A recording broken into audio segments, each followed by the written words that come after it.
கௌடல்யம் முதல் பகுதியின் முன்னுரை படித்தோம், ரெண்டாம் பகுதியின் முன்னுரை படித்தோம், இப்போ மூன்றாம் பகுதியின் முன்னுரை படிக்கிறோம். ரொம்ப அருமையான ஆராய்ச்சி. எவ்வளவு கடுமையான உழைப்பு இந்த ஒரு நூல் வர்றதுக்கு பின்னாடி இருந்திருக்குது அப்படிங்கிறத பார்க்குறோம். இம்மூன்றாம் பகுதியுடன் இப்பொரு நூல் முடிவெய்தும். மைசூர் புத்தகத்தினின்றும் லாகூர் புத்தகத்தினின்றும் விளக்கப்பட்டனவும் பொருள் ஒத்தனவுமாகிய பாடவேதங்களை இப்பகுதியின் முடிவில் முதற்கூறாகவும், உரைநூலார் பொருள் தெரிய வேண்டிய பல சொற்களை இரண்டாம் கூறாகவும், கிமு 4ஆம் நூற்றாண்டில் அமைந்த ஆருஷ பிரயோகங்களை மூன்றாம் கூறாகவும் அமைத்துள்ளேன். ஔபனிஷதம் என்ற அதிகரணம் வஞ்சித்தல் என்ற பிரகரணத்தை வியப்புண்டாக்கல், மருந்து மந்திர பிரயோகம் என 2 பிரகரணங்களாக பிரித்து, அவற்றுள் முதற் பிரகரணத்தில் 1 மாதம் உண்ணாமைக்கு அனுகூலமான ஆவனவும் பசிப்பிணியை நீக்குவதற்கு உரியனவுமாகிய யோகங்களும், 2ஆம் அத்தியாயத்தில் இருளில் உருவமறியும் உபாயமும், நிழல் அமையாமற் செல்லுவதற்குரிய உபாயமும் ஆகிய 5 யோகங்களும், பறவை விலங்கு முதலியவைகளின் மறைவும் ஆகிய வியப்பை உண்டு பண்ணத்தக்க பல யோகங்களும் கூறப்பட்டுள்ளன. அவைகள் பயனுடையவாதல் அனுஷ்டானத்தார் காணத்தக்கது. பயனுடையவாதல் அனுஷ்டானத்தார் காணத்தக்கது. அதாவது பயிற்சி பண்ணி சாதனை பண்ணி சித்தி பண்ணுனா அது கிடைக்கும், வெறுமனே படித்தா கிடைக்காது அப்படின்னு அர்த்தம். Practice makes a man. அனுஷ்டானமோ வைத்திய முறைகள், மந்திர பிரயோகங்கள் ஆகிய இவற்றின் உண்மை அறிவை பற்றி நிகழ்வதாம். அவ்வுண்மை அறிவும் அனுஷ்டானத்தில் சிறந்த ஆச்சாரியர்களையும் உபதேச வைத்ததாகும். குரு மூலமாக கற்றுக்கிடணும் அப்படிங்கிறார். ஆதலின் இதன் பயன்பெற விரும்புவோர் அனைவரும் அத்தகைய ஆசிரியர் உபதேசம் ஒன்றையே நாட வேண்டும் என்பது புலனாம். மழை விரும்புவார் காரீரி என்ற வேள்வியை வேட்டல் வேண்டும் என்ற சுருதி வாக்கியத்தில் உரையாசிரியர் எங்கனம் பொருள் கூறும் அளவில் முயன்றனரோ அங்கனமே அன்றி அதன் பயன் எய்தும் அளவில் யாம் உரியம் அல்லேம்.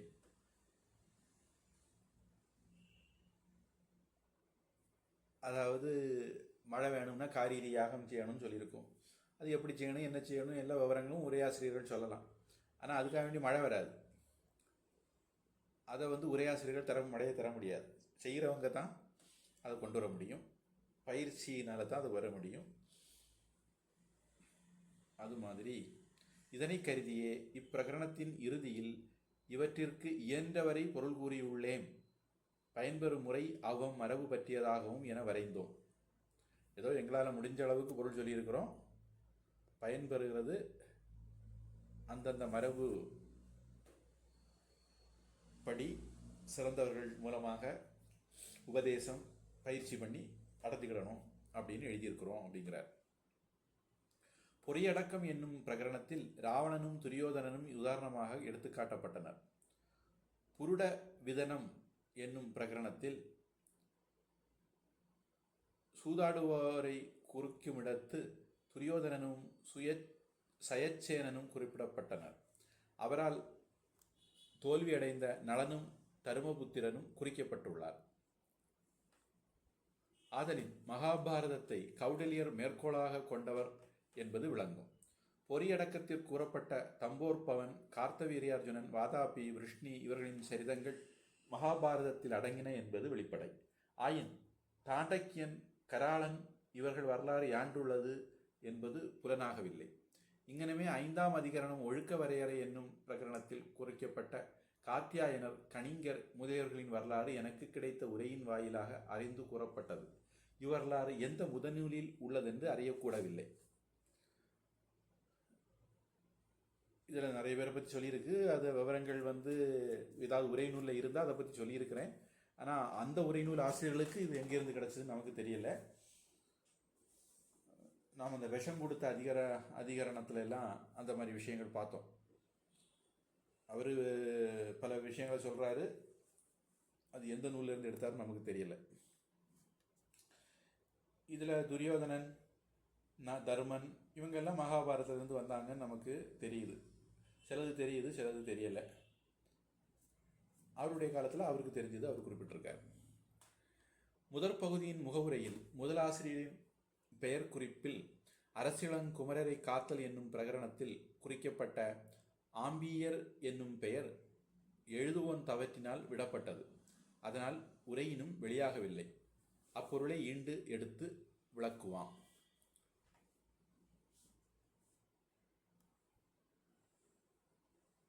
இதுக்கு முன்னாடி எழுதினால ஆம்பியர் அப்படிங்கிற இது விடுபட்டு போயிருந்தது. அதை இங்கே நான் சொல்கிறேன் அப்படிங்கிறார். அம்ப நீர், அதன் புதல்வன் என்னும் பொருள் தரும் இலக்கண அமைதியில் ஆம்பிகி, அதாவது நீருருவமான கங்கையின் புதல்வன் பீஷ்மர் என்றும் அவரது வழியினர் ஆம்பியர் என்றும் அறிதல் வேண்டும்.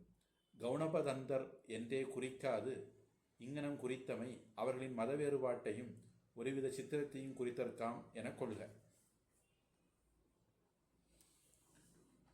நம்ம ஏற்கனவே கௌணவதந்தர் வீட்டு மருந்து சொன்ன குறித்ததை பார்த்தோம். அப்போ கௌணவ அதுவும் பீஷ்மர் இதுவும் பீஷ்மர்னா அப்படியே சொல்லலாமே, ஏன் வித்தியாசமாக குறிச்சாங்க அப்படின்னா அவனுக்கு இடையில ஒரு சிறிய வேறுபாடுகள் இருக்கிறத மனசில் வச்சு அப்படி சொல்லியிருக்காங்க அப்படின்னு நம்ம எடுத்துக்கலாம். பாகுதந்தி புத்திரன் இந்திரன், பிஷுனன் நாரதன், வாதவியாதி உத்தவர் என உரை புத்தகங்களில் இருந்தவாறு குறிப்பிட்டிருப்பினும் பொருட்பொருத்தமும் அமைந்துள்ளன. பகுதந்தன் யானைக்கு இயற்கையாக அமைந்துள்ள 2 தந்தங்களை அன்றி 4 தந்தங்களை உடைமையால் இப்பெயர் ஐராவதத்தை குறிக்கும். பகுதந்தி பாகுதந்தி புத்திரன் இந்திரன். அதனை சார்ந்தவள் என்ற இலக்கண முறையால் உடைமை உடையான் சம்பந்தம் பற்றி பாகுதந்தி என்பது அதித்தியை குறிக்கும். அன்னவள் புதல்வன், எனவே இந்திரன் என பொருள் பெற்றான். பிஷுனன் நாரதன் இயற்கையில் கலகம் செய்ய ஆர்வமுள்ளவனாக இருத்தலின், அதாவது இதுக்கு முன்னாடி ஒரு 10 பேரை குறிச்சிருந்தாரு. அந்த 10 பேரில் ஆம்பியன்கிறது பேர் விட்டு போயிருந்தது. அதை இங்கே ஸ்பெஷலாக எடுத்து எழுதினார். அந்த 10 பேரை சாணக்கியர் அவருக்கு முன்னாடி வாழ்ந்தவராக குறிப்பிடுறார். அதில் மீதி ஆட்களுடைய பெயர் காரணங்கள் அங்கே எழுதலை, அதை இங்கே எழுதுகிறார். பிஷுனன் நாரதன் இயற்கையில் கலகம் செய்ய ஆர்வமுள்ளவனாக இருத்தலின் இப்பெயர் உலகறிந்ததே. வாதவியாதி உத்தவர் வாயு சம்பந்தமான பிணியுடையராகதலின் இப்பெயர் அமைந்தது. இது பற்றியே மகாகவியும் சிசுபாலவதம் 2ஆம் சருக்கத்தில் இவரை பவனவியாதி என கூறி போந்தனர்.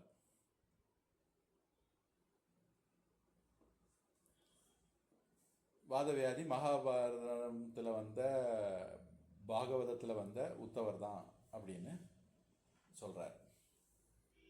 கலகம் செய்கிறதுனால நாரதருக்கு பிஷுனன் அப்படின்னு பேர் அப்படிங்கிறார். கௌடலியர் இப்பொருநூலில் துரோணர் முதலியோரின் பெயரை குறிப்பதால் அவர்கள் பொருநூல் இயற்றியுள்ளார் என்பது போதரும். இது இவங்க தான் துரோணர் இட்டு கட்டிக்கிட்டாங்கிறது என் அபிப்பிராயம். பரத்வாஜ பரம்பரையில் வந்தவங்க, துரோணரும் இருக்கலாம், நம்ம துரோணர் இல்லைன்னு சொல்ல வரல. ஆனால் பரத்வாஜ பரம்பரைங்கிறதான் வார்த்தை, பாரத்வாஜாகா அப்படிங்கிறதான் வார்த்தை. இச்செய்தி 2ஆம் பகுதியின் முன்னுரையில் குறிப்பிடப்பட்டிருக்கிறது. துரோணர் முதலியோர் அரசியல் முறையில் பெரிதும் பயின்றவரும் மிகவும் பெருந்திரள் அமைந்தவரும் ஆகலின் அவரால் சில நூல்கள் இயற்றப்பட்டிருத்தல் வேண்டும் என்பதும் அந்நூல்கள் கௌடலியர் காலத்தில் இருந்து பிறகு இறந்துபட்டன என்பதும் ஊகித்து உணர கிடக்கின்றன. இதிலிருந்து கௌடலியர் காலத்தில் எவ்வளவோ நிறைய விஷயங்கள் இருந்திருக்கு, நம்ம காலத்துக்கு வந்து சேரலைங்கிறத நம்ம தெரிஞ்சுக்கலாம். இங்கனமே பாணினி காலத்தில் இருந்த கார்கிய வியாக்கரணம் பின்னர் இறந்ததும் இதனை ஒக்கும். கௌடலியரார் பெரிதும் எடுத்தாளப்பட்ட பார்கஸ்பத்தியம், வைசாலாட்சம் என்ற நூல்கள் யாக்ஞவல்கிய ஸ்மிருதியின் உரையாசிரியரான விஸ்வரூபர் காலத்தில் இருந்தனவென்று முதற் பகுதியின் முன்னுரையில் கூறினோம். அங்கனமே அவர்களுடன் எடுத்தாளப்பட்ட துரோணர் முதலியோர் நூல்களும் இருந்தனவென்றே அனுமானித்தல் வேண்டும். 2ஆம் பகுதியின் முன்னுரையில் லாகூர் புத்தகத்தின் பரிசோதகரான விண்டர்னிட்சன் கூறிய சிலவற்றை ஆராய்ந்தோம். இனி கல்கத்தா ரிவ்யூ பத்திரிகையில் வெளிவந்ததும் கௌடல்ய பொருநூல் பற்றியதுமாகிய அவரது விரிவுரையில் கண்ட சில குற்றங்களை ஈண்டு ஆராய்வோம். இந்த விண்டர்நிட்சன் எவ்வளவு குட்டையை குழப்ப முடியுமோ குழப்ப முயற்சி பண்ணியிருப்பான் போல இருக்கு. நம்ம ஏற்கனவே கொஞ்சம் பதில் சொல்லியிருக்கோம். தொடர்ந்து சில விஷயங்களுக்கு பதிலை பார்ப்போம். அவர் ஆராய்தற்கு நிலைபெறாத சில யுக்திகளை கொண்டு பொருளை நிலைநாட்ட பெரிதும் முயன்று கூறுகின்றனர். அவற்றுள் 3 செய்திகளே பதிலிருக்கத்தக்கன என கருதுகிறோம். ஒன்று, கௌடலியர் சந்திரகுப்தனது காலத்தவர் இல்லை என்பதை மேகாஸ்தனீசர் உடன்படாமை கொண்டு கூறுகின்றார். 2, அரிய பல்வேறு நுணுகிய பொருள்களை ஒரே நூலாசிரியர் உணர்ந்திருப்பது அரிது என கூறுகின்றார். இது இந்த வெள்ளைக்காரனுக்கே உள்ள நோய். ஒரே ஆள் நிறைய எழுத முடியாது, நிறைய விஷயங்களை சொல்ல முடியாது. வெள்ளைக்காரன மாதிரி நம்மக்கும் அறிவு கம்மியாக இருக்குன்னு அவன் நினச்சிடுவான் போல இருக்கு. 3, இப்பொருநூலில் குற்றங்கள் பல அமைந்துள்ளன என்றும் வெளியிடுகின்றனர். முதல் 2 செய்திகளுக்கும் 2ஆம் பகுதியின் முன்னிலையில் சாணக்கியர் சந்திரகுப்தன் மந்திரி என்றும் அவரே இப்பொருநூல் இயற்றியுள்ளார் என்றும் பல்பொருள் உணரும் பேராற்றல் படைத்தவர் என்றும் கூறி மறுத்தோம். கௌடலியருக்கும் மேகாஸ்தனீசருக்கும் உள்ள வேறுபாடுகளை பற்றி பேசுவதும் முறையில்லை. கௌடலியர் விதிவிலக்குகளை மாத்திரம் எடுத்துக்காட்ட முன்வந்தவர். மேகாஸ்தனீசர் பிற நாட்டிலிருந்து வழிபோக்காக வந்தவர். நேரில் கண்ட விரும்பத்தக்கது, வெறுக்கத்தக்கது, நடுநிலையில் இருக்கத்தக்கது என்னும் இவைகளில் முறையே புகழ்தல், இகழ்தல், வாளாவிருத்தல் என்ற இம்முறையை அனுஷ்டிப்பவராதலின் முற்றிலும் வேறுபட்ட இவர்களை குறித்து எவ்வகையானும் பேசுதல் தக்கதன்று. 3வது ஆராயப்படுகின்றது. இப்பொருநூலில் ஒற்றரை அமைத்தன் முதலியவைகளால் பகைவரான சிற்றரசர்கள், அமைச்சர்கள், தன் மைந்தர்கள் இவர்களை வஞ்சித்தல், அடக்குதல், கொலை முதலியனவும் சில வமயங்களில் மக்களிடமிருந்து பொருள் கோடற்கு உரிய பல உபாயங்களும் யோக விருத்தம் என்னும் அதிகரணத்து 5, 6ஆம் அத்தியாயங்களில் மந்திரிகள் அரசனை பயப்படுத்தும் உபாயமும் அரசன் யாரினும் வல்லானாக விருக்க பல உபாயங்களும் கூறப்பட்டுள்ளன. இவை மிகவும் தீய செயல்கள் ஆகும் என்றும் இப்பொருநூல் இயற்றும் பெருந்தகையாளருக்கு இஃது அறநெறி ஆகாதென்றும் விண்டர்நிட்சன் கருதுகின்றார். அதாவது எதிரிகளை டேக்கிள் பண்ணுறது, வஞ்சகர்களை டேக்கிள் பண்ணுறது, இதெல்லாம் அறமாகாதான் அப்படின்னு நம்ம ஆள் கண்டுபிடிச்சிட்டார். புத்த முனிவரேனும் பொருநூல் இயற்ற முற்படுவராயின் பகைவரை வெல்லும் இத்தகைய உபாயங்களை விளக்க முடியாமையால் வெளிப்படுத்தும் இயல்பினர் ஆவார். சிறந்த நற்குணம் உள்ளவனும் வலியற்றவனும் உதவியற்றவனும் ஆகிய அரசன் மிக்க வலியுள்ள அரசனால்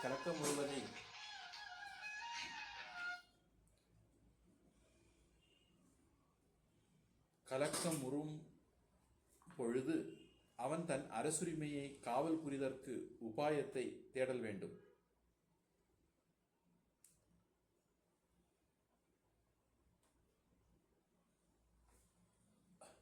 ஒருத்தன் நம்மளை அடிக்க வந்தான்னா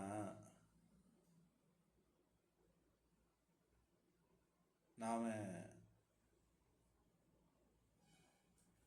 அவனுக்கு கிட்ட இழிச்ச வாயனாக இருக்கணும் அப்படின்னு எதிர்பார்த்து சொல்லுவாங்க.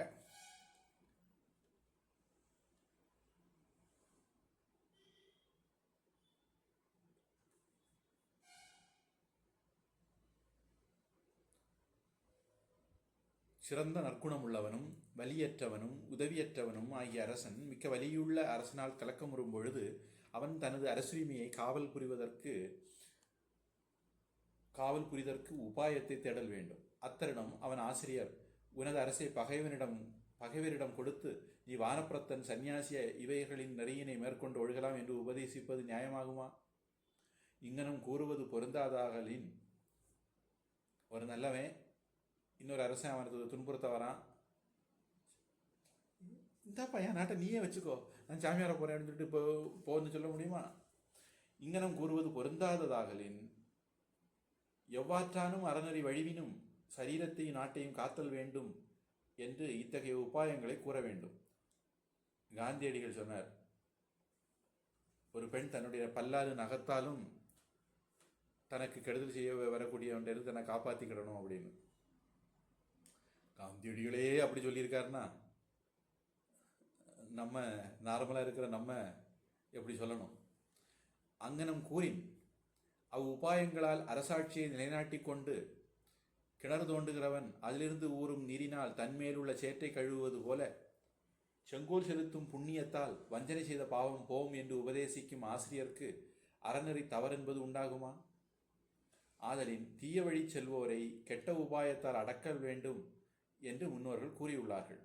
இத்தீய உபாயங்களை தீர்நெறி செல்வாரிடத்து அன்றி நல்லோரிடத்து உபயோகித்தல் ஆகாது என்று இந்நூலாசிரியர் கருதுகிறார். மிக்க பொருட்சேர்க்கையால் நடைபெறவிருக்கும் அரசியல் அஃது இல்லாவிடில் பாழ்படும். அத்தகைய தீங்கு நேரா வண்ணம் காத்தற்கு அப்பொருள் இன்றியமையாததாகும். பொருள் ஈட்டுதற்குரிய வழிகள் பலவற்றுள் குடிகளின் மனம் வருந்தா வண்ணம் அவரிடமிருந்து பொருள் ஈட்டுதல் வேண்டும் என்றும், பொருள் செலவு மிகைப்பட செய்ய வேண்டிய அமையம் நேரில் அவர்கள் மனம் வாடாமல் மறைவான சில உபாயங்களால் பொருளீட்டல் வேண்டும் என்றும் கூறினர். அம்மட்டில் கௌடல்யரின் அறநிலை மாறியதென்னை? அங்கனம் ஈட்டப்பட்ட பொருளால் அரசியல் இனிது நடைபெறும். அதனால் புண்ணியம் மேன்மையரும். ஆதலின் வஞ்சனை செய்த பெரும்பாவமும் அறவே ஒழியும். முதல்ல எதிரிய எதுக்கப்படாது அப்படின்னு ஒரு வாதம் வச்சார். அது சரியில்லைன்னாரு. இப்போது மக்கள்கிட்ட இருந்து வரியெல்லாம் வாங்கக்கூடாது அப்படின்னு ஒரு வாதம். வரி வாங்காமல் அரசாங்கம் எப்படி நடத்த முடியும்? அதனால் அந்த வாதமும் சரியில்லை. அரசர் ஆவார் பிறரை வஞ்சித்தல் என்னும் கல்வியை கற்பவர் என ஆன்றோர் கூறுவர் என்று கவித்திலகரான காளிதாசரும் சாகுந்தலத்தில் கூறியது ஈண்டு உணர்ப்பாலது. அயோக்கிய பயில என்ன சொல்லுவான்? அஹிம்சையை மீறிவிட்டார்கள், மக்களை உறிஞ்சுகிறார்கள், வரி போட்டு உறிஞ்சுகிறார்கள், இப்படிலாம் சொல்லுவாங்க. அது அயோக்கிய பயில அந்த டயலாக்லாம் அடிப்பான். நம்ம அதை பற்றி கண்டுக்க கூடாது. மந்திரிகள் அரசர்களை பயப்படுத்தும் உபாயமும் அரசனது ஆற்றலை தம் பயப்படுத்தும் உபாயமும் கூறப்பட்டிருக்கின்றன என விண்டர்னிட்சன் கூறுகிறார்.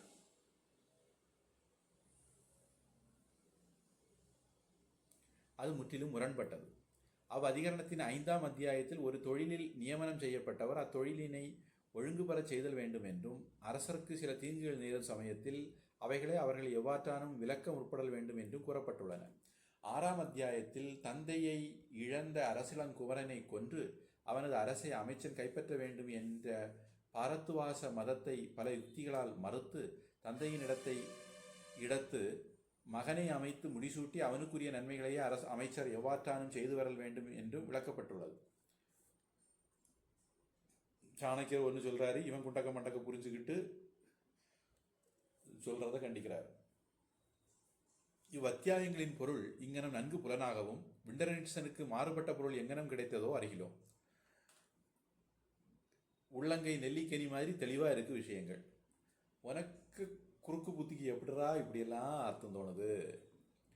ஆதலின் மரச்செயல்களை இப்பொருநூல் தெரிவிக்கின்றமை நீங்கியதுடன் அரசியன் முறை அனுட்டித்தலாகிய அறப்பொருள் உணர்த்தும் தன்மையும் பெறப்பட்டது. எனவே இப்பொருநூல் அறநூலையும் ஒக்கும் என்பது புலனாகும். உலகாயத நூலும் இப்பொருநூலும் ஒக்கும் என்று முன்னவர் கூறியுள்ளார். உலகாயதம் என்ற சொற்கு நாத்திகம் என்ற பொருள் அவர் கருத்திற்கு ஏவுமாயின் அக்கூற்று இதனால் புறக்கணிக்கப்பட்டதாம். ஆன்மீக்ஷிகி என்றதில் அடங்கிய தர்க்கசாஸ்திரம் என்ற பொருள் இச்சொற்கு அவர் கொண்டதாயின் அது எல்லா சாத்திரங்களுக்கும் உதவியாயிருத்தலின் இப்பொரு நூலுக்கும் பொருந்தும். உலகாயுதத்தை இந்த புக்கு சொல்லியிருக்கு அப்படின்னு ஒரு வாதத்தை வைக்கிறார். அப்படி உலகாயுதம் சொல்லியிருக்குன்னா அது நாஸ்திகம்ங்கிற அர்த்தத்தில் அவர் எடுத்துறாருன்னா அது முட்டாள்தனம். இல்லை தர்க்கசாஸ்திரம்ங்கிற அர்த்தம் எடுத்தா அது எல்லா புத்தகத்துக்கும் அவசியம் இந்த புத்தகத்திலும் இருந்துட்டு போகுது. மேற்கூறிய ஐயங்கட்கே விடையளித்தற்கே இந்நூல் இறுதியில் இப்பொருநூல் அறம் பொருள் இன்பங்களை நடைபெறச் செய்கின்றது காக்கின்றது என்று கூறப்பட்டுள்ள ஸ்லோகத்தின் உரையில் யான் வரைந்தவை இங்கு உணர்தற்பாலன. இதை பற்றி கூடுதல் தெரியணும்னா இந்த நூலுடைய கடைசியில் அறம்பொருள் இன்பங்களை நடைபெறச் செய்கிறது இந்த கௌடல்யம் அர்த்தசாஸ்திரம் அதை காப்பாற்றுது அப்படின்னெல்லாம் நான் உரை எழுதியிருக்கிறேன். அந்த உரையில் கூடுதல் விவரங்கள் பார்த்துக்கலாம். ஒற்றரை அமைத்தன் முதலியவற்றால் பலவிதமான பிற வஞ்சனைகளை செய்தல், இரகசிய கொலைகள், பிறருக்கு தீங்கிழைத்தல் முதலிய கூறும் இந்நூல் யாங்கனம் அறமுணர்த்தி காக்கும் நூலாகும் என பூர்வபக்கம் எடுத்துக்கொண்டு இதற்கு சித்தாந்த முகமாக குடிகளை காத்தல் அரசர்க்குரிய கடமை, அதனை அரசன் அறநெறியினின்று பகைவரை வெல்லும் விருப்புள்ளவனாக காத்தல் வேண்டும். சிற்றரசர் அறத்தால் செல்பவர் எனினும் ராகத்வேஷாதிகளால் உண்டாகும் பொறாமை, பொருணசை இவை வயப்பட்டு பல தீய உபாயங்களால் அவ்வரசனை கோர முயல்கின்றனர். இங்கனம் நிகழ்வது அரசியன் நெறிக்கு இயல்பாகலின் ஓர் அரசன் ஏனையோரால் துன்புறுத்தப்படாதவனாகவும் பிறரை துன்புறுத்தாதவனாகவும் பிறர்களால் செய்யப்பட்ட தீங்குகளை விலக்கிக் கொள்ளாதவனாகவும் இருப்பது யாங்கனம் அமையும். பிறர் செய்யும் கொடுமைகளை விலக்காவிடின் தனது அரசு நிலைப்பது அரிதன்றோ? ஆதலின் பிறர் செய்யும் வினைகளை களைதற் பொருட்டே அரசன் உபாயங்களை அறிதல் வேண்டும் என்றும் அதன் மூலம் நாடு நலமெய்த அறம் செழித்தோங்கும் என்றும் இப்பொருநூல் இயற்றப்பட்டிருப்பதால் இந்நூல் அறம், பொருள், இன்பம் இவற்றை காக்கும் என கூறினர் என்க.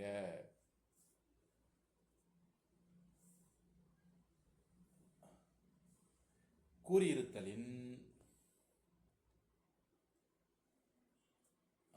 வணிகனும் எக்காரியம் செய்யினும் அதனை எண்ணித் துணியும் ஒருவன் யாவற்றினும் சிறந்த பொருள்களை உணர்த்தும் இப்பொருநூலை உணர்வதற்கும் அதன் வழி ஒழுகுவதற்கும் இயலாத நிலையில் யான் இயற்றுவேன் என்று கருதவும் முற்படான்.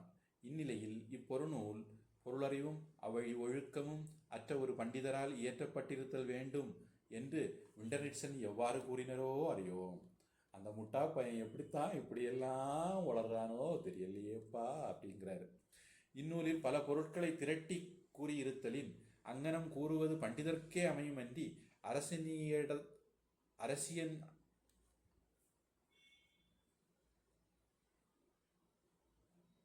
அரசியல் நடத்துவோர்க்கு அமையாது என்றும் கூறுகின்றார். அதாவது சும்மா தியரிட்டிக்கலாக சொல்லலாம், ப்ராக்டிக்கலாக இதெல்லாம் நடக்காது அப்படின்னு ஒரு அபிப்பிராயம் இருக்குது. நூல்களில் பல பொருட்களை திரட்டி அமைத்தல் அவற்றின்படி ஒழுகாமைக்கு காரணமாயின் பிரம்மசூத்திரம், மீமாம்சை, வியாக்கரணம் முதலியவர்களை முறையே இயற்றிய வியாசர், ஜெய்மினி, பாணினி இவர்களும் தாம் இயற்றியவாறு ஒழுக்கம் இல்லாதவர் என்றே கொள்ள நேரும். அதாவது ஒருத்தன் புக் எழுதலாம், அது புக்கிஷ் நாலேஜ். அது மாதிரி இவர் புக் எழுதியிருக்காரு, அது ஒரு புக்கிஷ் நாலேஜ். அவருக்கு இல்லை எக்ஸ்பீரியன்ஸ் எல்லாம் கிடையாது, இதெல்லாம் ப்ராக்டிக்கலாக ஒன்றும் வராது அப்படின்னு அந்த விவரம் கேட்டவன் சொல்லியிருக்கான். அதுக்கு இவர் பதில் சொல்கிறார்.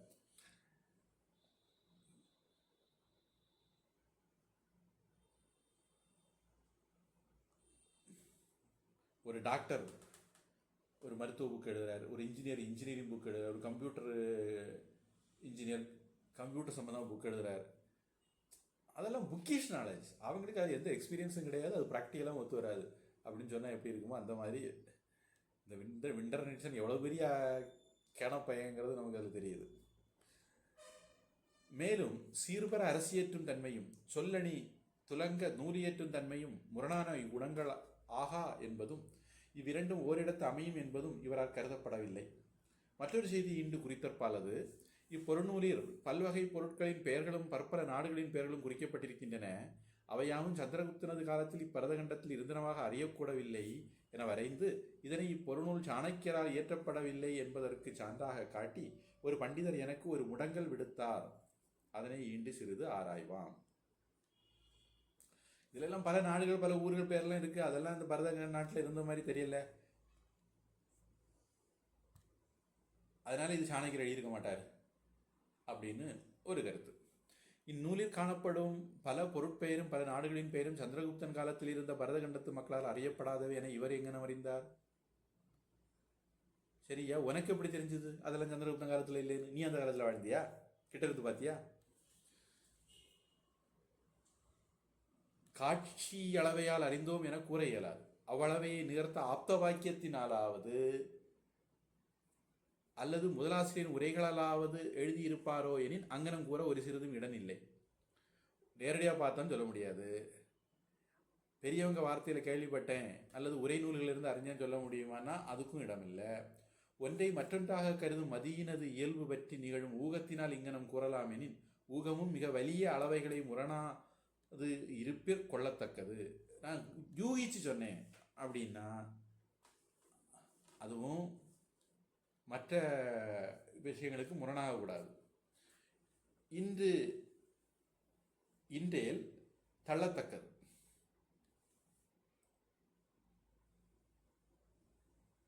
காட்சி அளவையால் அறிந்தோம் என கூற இயலாது. பிரத்யக்ஷம் இல்லை. அளவை நிகர்த்த ஆப்த வாக்கியத்தினாலாவது அல்லது முதலாசிரியரின் உரைகளாலாவது எழுதியிருப்பாரோ எனின் அங்கனம் கூற ஒரு சிறிதும் இடனில்லை. ஒன்றை மற்றொன்றாக கருதும் மதியினது இயல்பு பற்றி நிகழும் ஊகத்தினால் இங்கனம் கூறலாம் எனின் ஊகமும் மிக வலிய அளவைகளை முரணாதிருப்பிற் கொள்ளத்தக்கது இன்றேல் தள்ளத்தக்கது. கொள்ளத்தக்க ஊகந்தானும் அதனை விளக்கத்தக்க பிற ஊகம் தோன்றும் அளவே அன்றி தனித்து நிலைத்ததாகாது. இந்நூலின் முதல் இடைகளிலும் சந்திரகுப்தன் அரசியலை நிலைநாட்டியவரும் விஷ்ணுகுப்தன் சாணக்கியன் என பெயர் வாய்ந்தவருமாகிய கௌடலியரே இப்பொருநூல் இயற்றியுள்ளார் என்பது தெளிதின் விளக்கப்பட்டது. 1000 ஆண்டுகளுக்கு முன்னர் இருந்தமையின் நம்மிலும் இப்பொருநூலுக்கு நெருங்கிய காலத்தவரும் இதில் அமைந்த பொருள்களையெல்லாம் முற்றும் உணர்ந்தவருமாகிய காமந்தகரும் தமது நீதிசாரத்தில் இவரையும் இவரது நூலையும் மிகைபட புகழ்ந்துள்ளார். இந்நூலில் கௌடலியர் பெயர் அமைந்திருப்பதும் காமந்தகன் புகழ்ந்திருப்பதுமாகிய இவ்விரண்டும் கண்கூடாக விளங்குகின்றன. இவ்வளவைகளை ஆராய்வதற்கு நிலைக்காத நம் ஊகம் புறக்கணிக்கும் என கூறுவது அலைகதிர் ஞாயிற்றை இருளும் அடக்கும் என்பதை ஒக்கும் என்பதே எனது துணிவு. வெளிச்சத்தை இருட்டு மூடிடும் அப்படின்னு சொன்னால் எப்படி இருக்கும்? அது மாதிரி எனக்கு யூகத்தில் இதை கண்டுபிடிச்சேன்னு சொல்கிறதும் இருக்குது. ஆகலின் இவ்விரண்டு அளவைகளானும் முற்கூறியுள்ள பூர்வ பக்கங்கள் யாவும் தள்ளத்தக்கன. இந்நூலிற் கண்ட பொருளும் நாடுகளின் பெயர்களும் சந்திரகுப்தன் காலத்தில் இருந்த இப்பரத கண்டத்து உதித்தவர்களால் அறியப்பட்டனவென்பதும் கௌடலியரால் இந்நூல் இயற்றப்பட்டதென்பதும் இனிது புலனாகும். இனிது புலனாம்.